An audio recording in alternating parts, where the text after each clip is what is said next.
KSJE 90.9. Please join me every weekday starting at 9 a.m. for the chance to hear full-length, unabridged opera, ballet, symphonic, and chamber music.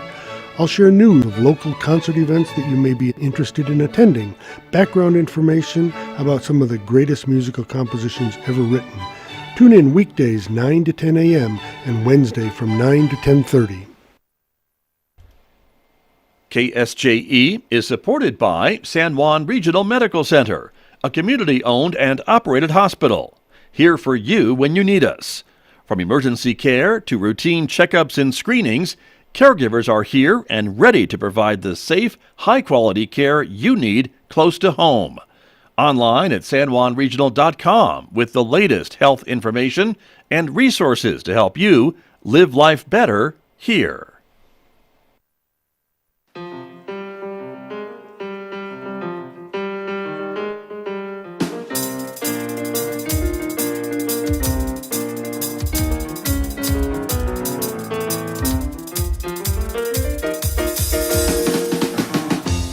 Ten minutes past 8 o'clock. It is Wednesday morning, October the 27th, 2021. Good morning, everybody. I'm Scott Michlin, and thanks for tuning in to KSJE 90.9 FM over the air, of course, here in San Juan County, 103.3 FM if you're listening in Durango, Colorado, and streaming everywhere else on Earth from our website, KSJE.com, and that includes your smart speaker, by the way. Welcome also to our viewers who are watching this visual radio program. The video is streaming live this morning out to the KSJE Facebook page, our YouTube channel, and our Twitter account. We're glad that you're with us this morning, everybody, because our focus today, Farmington Schools, will begin talking about athletics in the next few moments, so stay tuned for that. More coming up this morning here on KSJE. Later on this hour, Ron Price will be joining me here in Studio A. We'll have another lesson about life in the sandbox that you will hear and see at 8:50 a.m. this morning. Next hour, Mick Hess is going to take us roving with the arts. It is our classical music program, and this morning Mick is featuring music from Joseph Haydn. That's coming up this morning today on KSJE, and it'll take us to 10:30. And right on Four Corners, our local and regional author program, Tracy Hales-Vass is speaking about the book Fairy Trouble with author Lynn Sturdivant. She is Tracy's guest this morning, and you'll hear that today at 10:30 on KSJE. Don't forget, you can also connect with us on our Instagram page if you're a social media person, in addition to Facebook and YouTube and Twitter. And if you're a podcast person, you can subscribe to KSJ's podcast, wherever you listen to podcasts, on all these places like iTunes and Spotify and iHeartRadio and Pandora. You can find KSJE podcasts on all those places, so subscribe for free, and you can certainly check them out. And we always tell you that visual radio can take you places, and we've been taking you up to Telluride, Colorado the last couple of days. Remember, yesterday it was windy and rainy in Telluride. This morning, a bit of a different story with some overnight snow. A little icy morning in Telluride today. Current temperature, by the way, 23 degrees, and they're on their way to a high, though, of 38 and a low tonight of about 23, and they should get a lot of sunshine to melt off some of that snow in Telluride. Here in Farmington, outside, it's 37 degrees under sunny skies. Outside our studios here at San Juan College, we're expecting a sunny and breezy day today with a high of 55 degrees. Clear tonight with a low of 39. Sunny, a bit warmer tomorrow, the high 64 on Thursday. 66 for a high on Friday and Saturday. Partly sunny skies for Sunday with a high of 63 and overnight lows right around 40 degrees. Well, let me introduce my guests who are here with me this morning. As I mentioned, our focus Farmington Schools this morning. We're going to be talking about athletics, and we welcome to the KSJE microphone some representatives from the district and two of Farmington's two high schools, of course. Isaac Gamboa is here, the athletic director for the district. Good morning. Welcome to KSJE. Morning, Scott. How are you? I'm well, thanks. Thanks for being here. Good to have you here. Thank you for having us. You bet. Also the athletic director for Piedra Vista High School. Also Aaron Lucero is here. Aaron, good morning to you. Good morning. Nice to have us. Thank you. You're welcome. Thanks for being here. And Stephanie Hawkins is here, the athletic director for Farmington High School. Good morning to you. Good morning, Scott. Good to have you here as well. Great to be here. Welcome, everybody. And so great to have you all here. Let's kind of talk a little bit about the overview of athletics, if you will, because, of course, after the last 18 months, it's kind of been off again, on again, off the court, on the court, off the field, on the field, all those types of things. But teams are on the field and things are going well at the start of the school year. Yes, we've made it through all of soccer, all soccer season finished. We were lucky to not have a single game canceled this year in all of our programs. So knock on wood, we get to finish volleyball and football. So Participation numbers were through the roof this year, which was a huge change from last year, getting all the kids out on the court and on the fields. And you think they missed it? Oh, yeah. Yeah. It was fun to see kids compete again. That's great. And that's the same story at both of your schools, right? You've had participation levels way up this year? Stephanie? Yes, absolutely. Numbers are out the roof, not just with athletics, but at our school as well. Right. And so, yeah, it's good Yeah, stuff. numbers have been great. It's wonderful to see the student athletes coming out and participating. Very, very good. Well, that's great. Well, congratulations. And again, you're doing it safely, which is another important part. That rules and guidelines are issued by the NMAA, right? Is that kind of what you follow? Yeah, they come down from the New Mexico Public Education Department, down to the PED. NMAA, down to us. And for the most part, the fans are doing a great job indoors, and we just ask that they continue to help mask up and let our kids keep playing. We want them to stay on that court. And with basketball and wrestling coming up and big indoor crowds, we just ask for their help and continue doing that. And that's the latest guidance, is it not? That when you're indoors, you need to be wearing a mask Yes, and sir. for fans and Yeah, family members and things like that? Yep, anybody coming in, regardless of vaccination status, they're required to wear a mask indoors. Got you. Outside, different story. Outside, different story. It's recommended but not required. So if they feel safe wearing a mask, they can wear it. But if they don't want to, they don't have to. Understood. Okay, very good. Stephanie and Aaron, I want to ask both of you about this big game coming up on Friday. It is a bit of a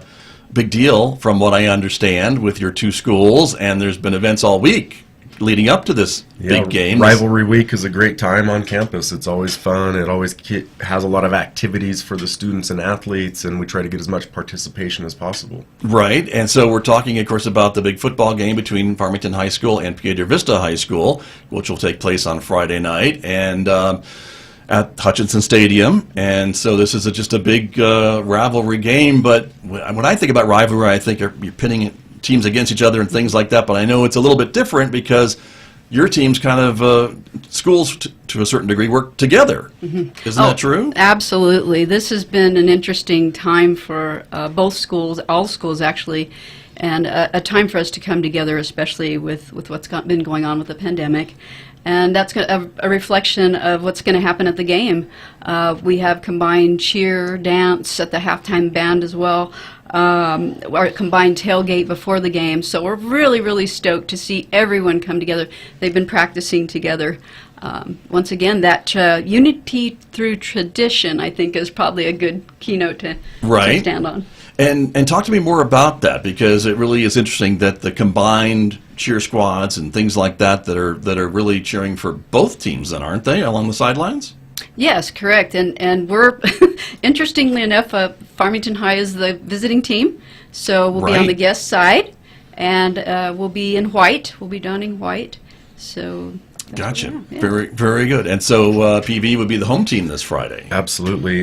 We are the home team, so we are having a blackout for our students and athletes. And again, we're just trying to get as much participation at the game as possible with that combined tailgate that Stephanie was mentioning. Again, we'll have pizza, music, and a cornhole tournament for the students that show up for that. Nice. Very good. And there are some bragging rights with this game, are there not? I mean, you guys have been keeping track of who wins every year, aren't you? Yeah, how's that looking? This is the 22nd legacy game. So we play for the milk jug here in town. We're looking for... Farmington High is currently ranked the #1 team in the state and hasn't lost a game for a couple of years. So it's going to be a great challenge and a great competition.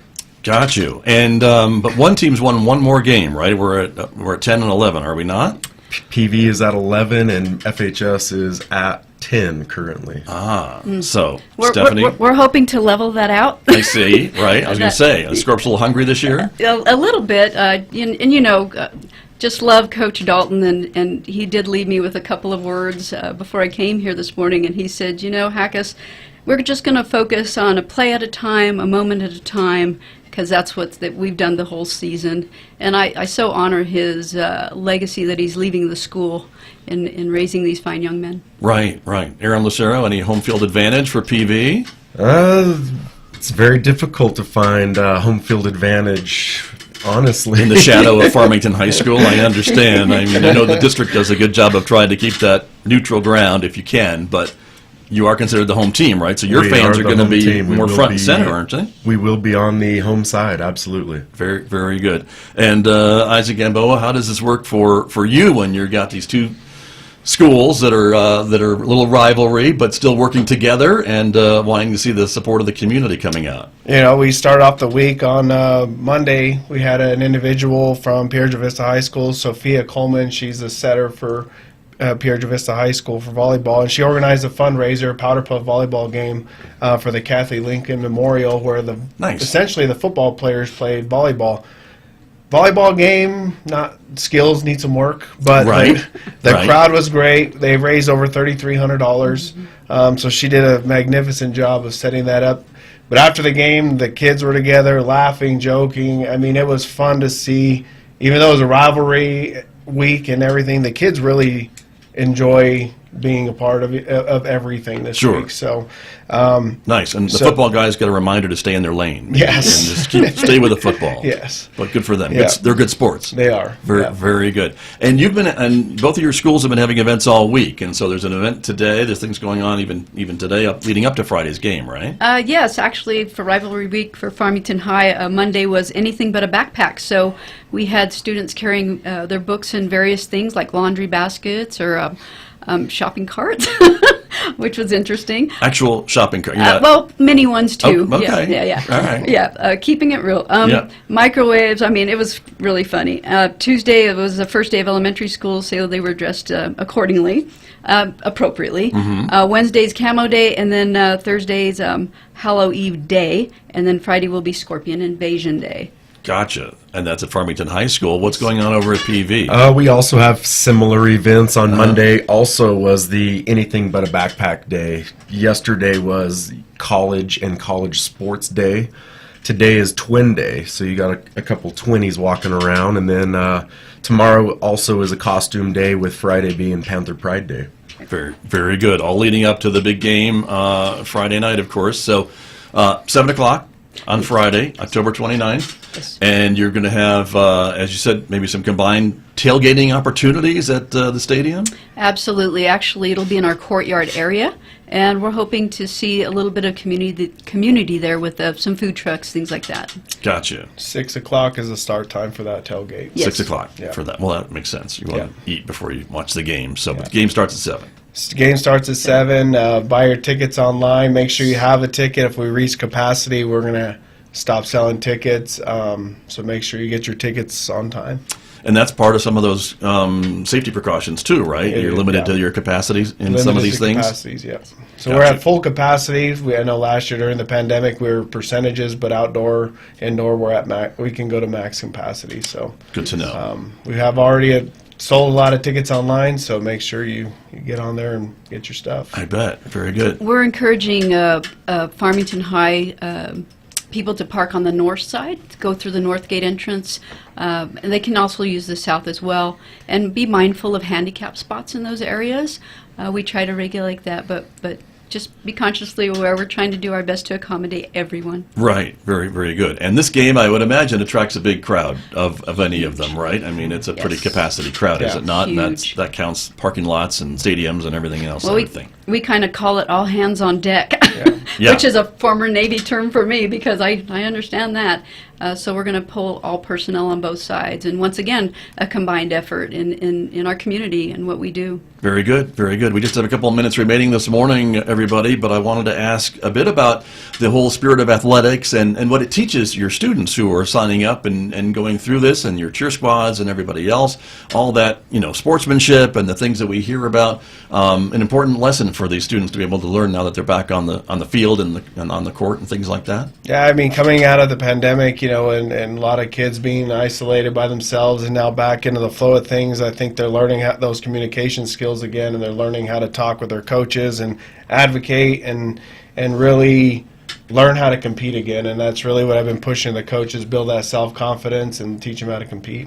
Very good. Aaron Lucero, what are you seeing of your students? Absolutely. The competition factor that I like most is the development of a leader and the leadership that takes place with many of these student athletes, like Coach Gamboa mentioned earlier with Sophia Coleman taking a major lead role in raising money for the Kathy Lincoln Memorial Fund. That was a great deal.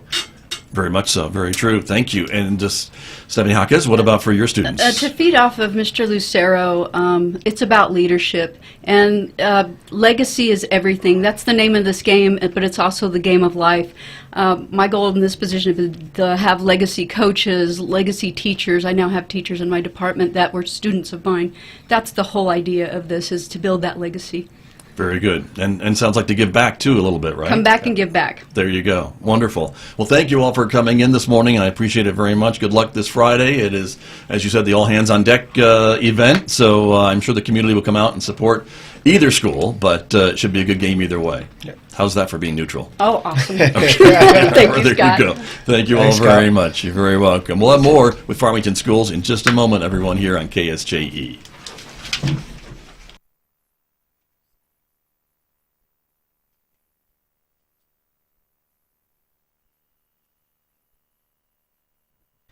Hey everyone, it's your host for the World Beat Show, Scott Duran, and I want you to join me every Saturday at 11 a.m., where I take you on a journey around the world and show you traditional and modern style world beat music.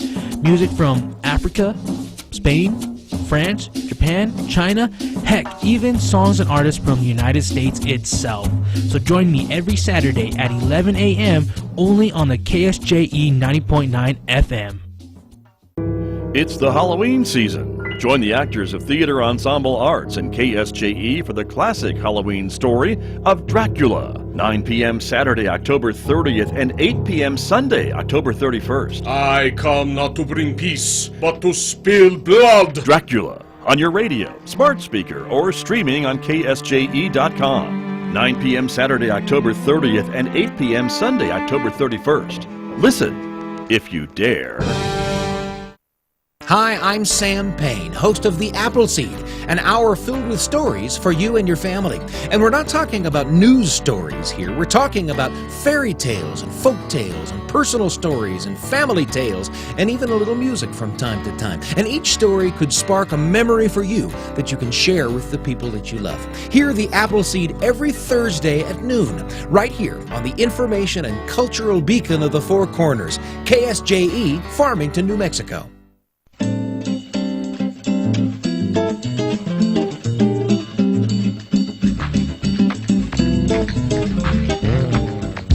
Hi, this is Sergio Melnichenko with the Brazilian Hour.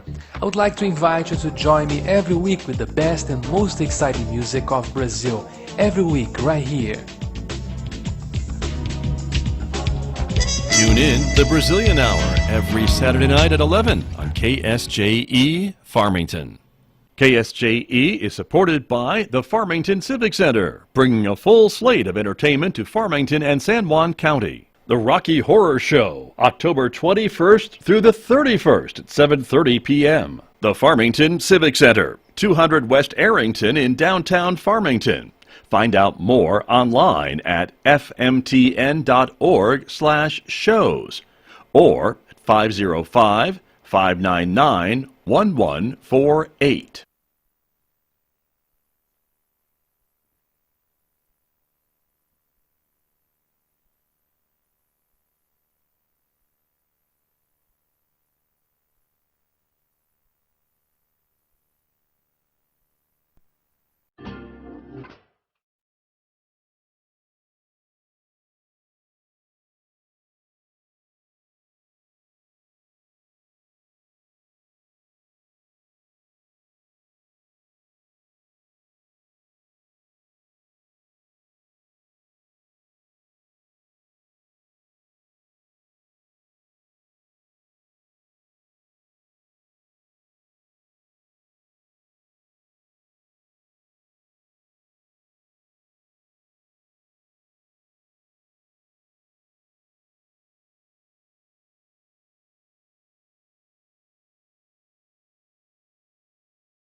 Welcome back to part 2 of our program this morning with Farmington Municipal Schools. And now joining me here in the studio, the superintendent of schools for Farmington, Dr. Eugene Schmidt, is here. Dr. Schmidt, good morning. Scott, good morning. And what a great week for Team Farmington. I guess so, right? A big football rivalry on tap for this Friday we were talking about. So that's great. Going to be a great game. Come on out. Very good. Very true. And you have brought some other folks with you this morning. Michelle Iron Moccasin, we want to introduce you as well. Good morning, and thank you for coming in and being here. Good morning. Thank you for having me. You bet. Great to have you here as well. And Roberto Tabota is here as well, the Public Information Officer for Farmington Schools. Welcome to you. Good morning, Scott. How are you? Thank you. Good. Thank you very much. Dr. Schmidt, let's talk a little bit about some of the things that are coming up. I know you were talking about a modified kind of order that may be coming down, or I forget the term that you used, but yes, it was some advice quarantine, yes. coming down for schools in New Mexico, right? Not just Farmington, but what are you expecting? Yeah, so let me share, because we're always looking for a pathway to keep kids in school. Parents, I think are sometimes frustrated because I will call and say we're quarantining a class. This year, for a week we closed Northeast as well as Apache Elementaries, and so it really becomes how do we create ways to keep kids in school? So the state, the Department of Health, certainly the Public Education Department, is having conversations with the governor and her people about what if we can create what we're calling now test to stay. A modified quarantine is a way that if parents would allow me to do a quick nasal swab, the answer comes back in 15 minutes. I have a more deep, I shouldn't say deep, people will think deep in the swab, but another kind of test that we could also use, it would take an hour. I see. But the intent of this, if the state grants permission for schools to test to stay in school, in lieu of having to quarantine students and or staff, would parents or staff allow me to test them? And then with a negative, there's no quarantine. So it's really about finding another way to keep kids in school. I'd promised the community that okay, this year I'm not going to close schools, I'm not going to close classes, and guess what, Scott, I've closed schools and classes, just because different combinations of exposure happen. Right. These are factors outside of your control. I mean, I know you control a lot of things, Dr. Schmidt, but even you can't control a pandemic.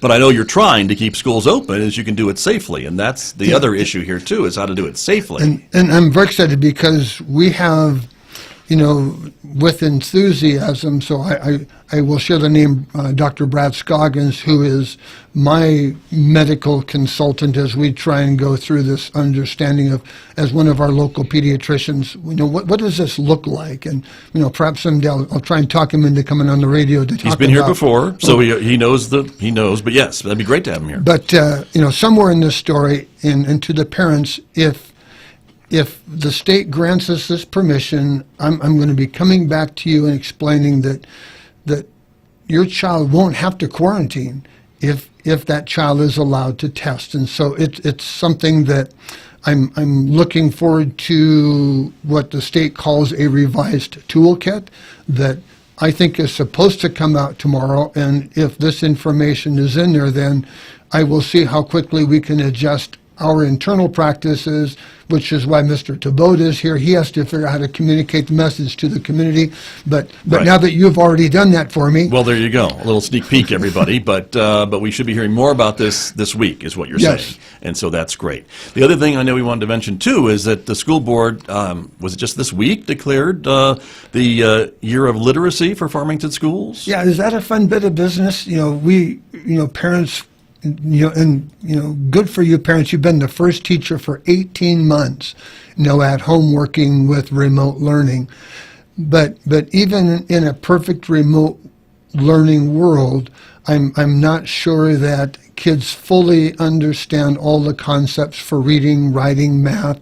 And so the school board passed a resolution last night joining in the public education's call for, let's really have an intensive focus on literacy. And literacy comes in many forms, as I shared with our community last night. There's literacy in music. There's literacy in art and social studies and sciences. And so we're going to make a concerted effort in working with our teachers, our families, our kids to just let's make up for lost learning. Let's accelerate. Let's get kids back at grade level. So all of that is through intentionality. Year of the literacy. Very good. Well, I think that's a great thing, and the school board is accepted that and certainly endorsed it and things along that line. So that's important as well. I want to bring Shaul Ironmoxon into the conversation as well, and thank you for coming in and talk to me a little bit about your message this morning. So I'm here this morning to talk about the Native American programs that are offered to our Native American students in Farmington schools.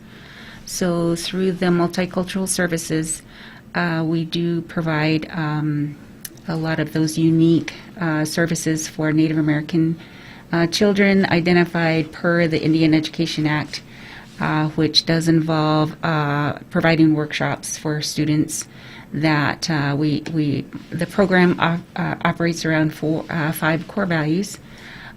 So a lot of the presentations, the workshops that we do bring to students revolve around those core values. So messages from elders, messages from cultural experts, bringing stories to our children, which unfortunately sometimes are lacking in homes because parents oftentimes are, at work or working double jobs. So we provide a lot of those services to our students. In fact, Monday night we had a blue corn mush making session. Very nice. And although it was virtual, there were a couple kids who it was their very first time making blue mush, and it looked beautiful. Just on camera. Right. And it came out the right consistency, it came out the right color. So it was real exciting, and one of the things that was really rewarding for her to say was, now I can make this for Grandma. Oh, nice. So just providing those kinds of services that help our students know who they are as far as their identity, and really appreciate who they are as Native people. And understand where they come from and who they are. So really, through the programs that we provide, that is our biggest hope for our children, is that they really appreciate who they are as Indigenous people. Right. Very good. And there seems to be, to me at least, and please correct me if I'm wrong, more of a focus on some of these cultural identity lessons for students and things like that, to have the schools kind of relate back to the students from their local communities and coming up with programs and workshops the way you describe. Correct. And so a lot of it goes back to the teachings that these core values revolve around. A lot of it is, perseverance, having compassion, and knowing your kin, who your people are that are related to you, and being able to really ground yourself in that knowledge to know who you are, to know where to go. Understood. And Dr. Schmidt, can you maybe speak a little bit about the importance of having this area in Farmington schools and these choices and programs for students, for your students? Yes, and first, Scott, I'll say that Dr. Ironmoxon and her leadership friend Karen Garcia Brown are doing wonderfully, trying to make everybody welcomed, and through program and conversation, some amazing things. As I listened to your mush story, Dr. Ironmoxon, I'm remembering last year you were building looms or weaver things and teaching kids how to weave, and after they've spun their own wool. And so just some amazing connections back to honor people's culture and heritage, which I think is something that Farmington embraces as a philosophy. Welcome people, welcome all, and welcome them in some of their historical traditions. Right.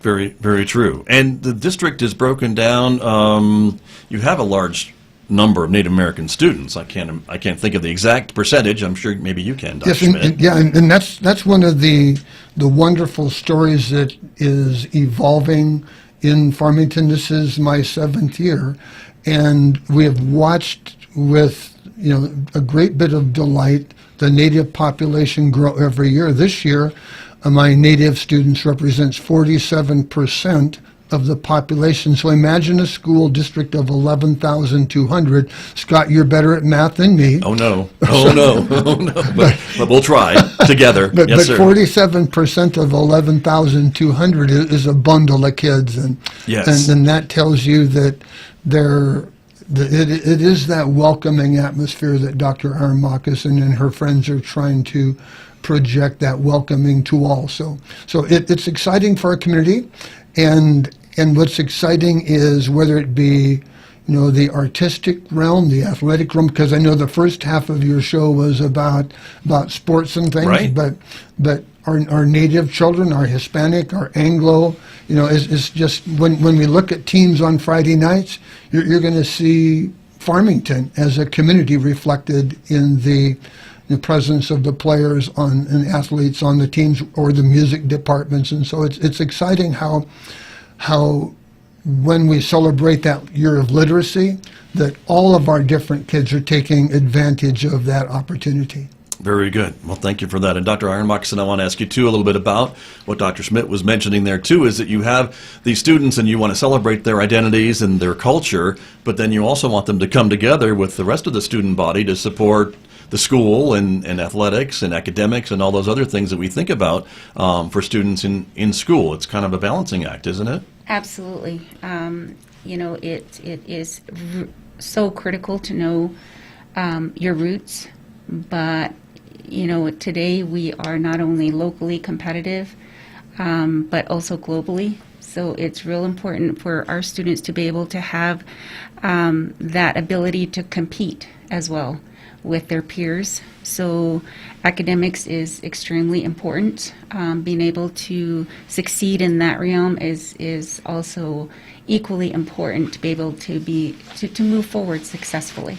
That's what we want for all of our children. Right. Very good. Well, thank you for coming in and sharing some of the work that you do in the schools for these students. And I would imagine it's great for these students to have access to some of these programs and resources that you provide through the work that you do. Absolutely. One of the things that I miss a lot is being able to interact with students.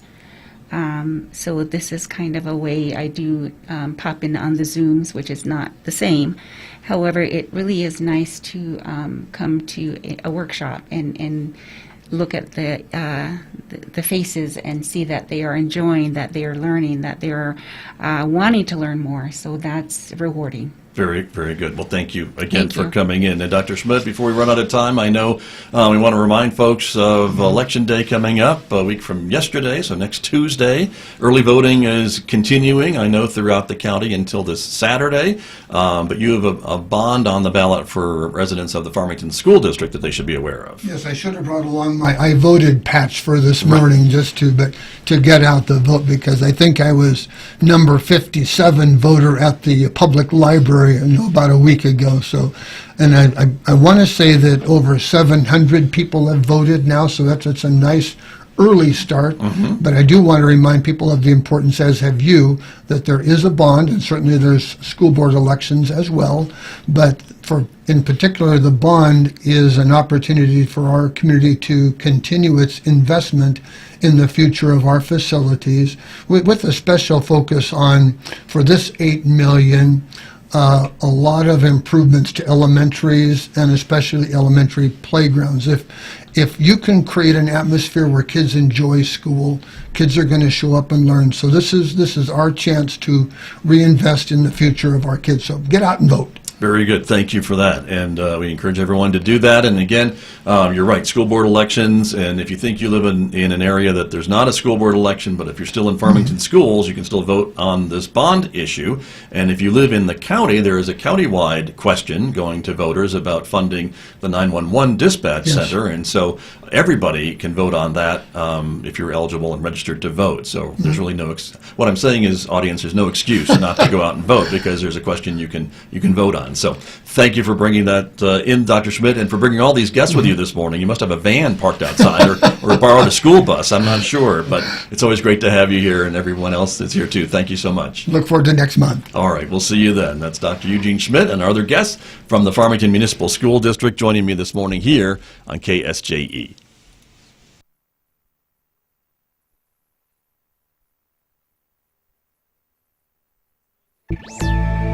Why it's still so hard to insulate the supply chain from ethical abuses. From American Public Media, this is Marketplace Tech.